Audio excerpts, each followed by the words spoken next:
আমি মোহাম্মদ শামসুর রহমান বাবু, আলহাজ মোহাম্মদ শামসুর রহমান বাবু, এই রবীন্দ্র বিশ্ববিদ্যালয়ের প্রতিষ্ঠাতা ট্রেজারার, মেম্বার সেক্রেটারি।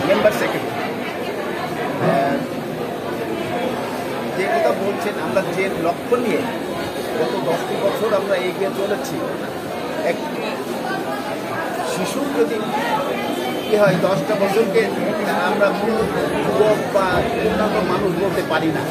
সেই হিসেবে যদিও বয়সের দিক থেকে রবীন্দ্র বিশ্ববিদ্যালয় শিশু পর্যায়ে, কিন্তু উন্নত এবং আসল যে কথাটি সেটি হচ্ছে রবীন্দ্র বিশ্ববিদ্যালয় যুবকের মতো পদার্পণ করে চলেছে এবং আগামী 4-5 বছরের ভিতরে রবীন্দ্র বিশ্ববিদ্যালয় একটা পূর্ণাঙ্গ বিশ্ববিদ্যালয় প্রতিষ্ঠিত হবে এবং আমাদের যে নিজস্ব জায়গা কেনা রয়েছে, আমরা সেখানে তো কেনা রয়েছে, আরও সুইটেবল জায়গা আমরা খোঁজ করছি এবং পেয়েছি।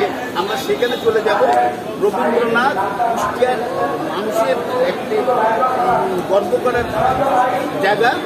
সেই হিসাবে রবীন্দ্রনাথ, কবি লালন সাইজি, মীর মোশাররফ হোসেন, কাঙ্গাল হরিনাথ, এগুলো সব দিয়ে করে আমাদের যে সমস্ত হল হবে আগামীতে নিজস্ব ক্যাম্পাসে, এই সমস্ত মনীষীদের নাম প্যারি সুন্দরী,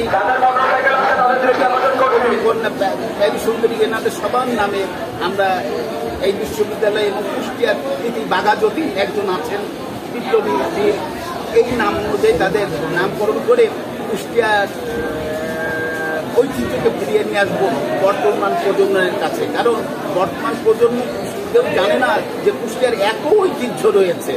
এই ঐতিহ্যগুলোকে সামনে যখন নিয়ে আসবো তখন তারা আগ্রহী হবে জানার জন্য, এবং সেটাই আমাদের প্রতিষ্ঠা আরও আছে, সেইগুলো এই স্বল্প সময়ে বলা যাবে না। এরপরে আপনাদের ডাকবো, একসঙ্গে চা খাবো, আরও বিস্তারিত যেভাবে বলার দরকার ইনশাল্লাহ আপনাদের জানাবো।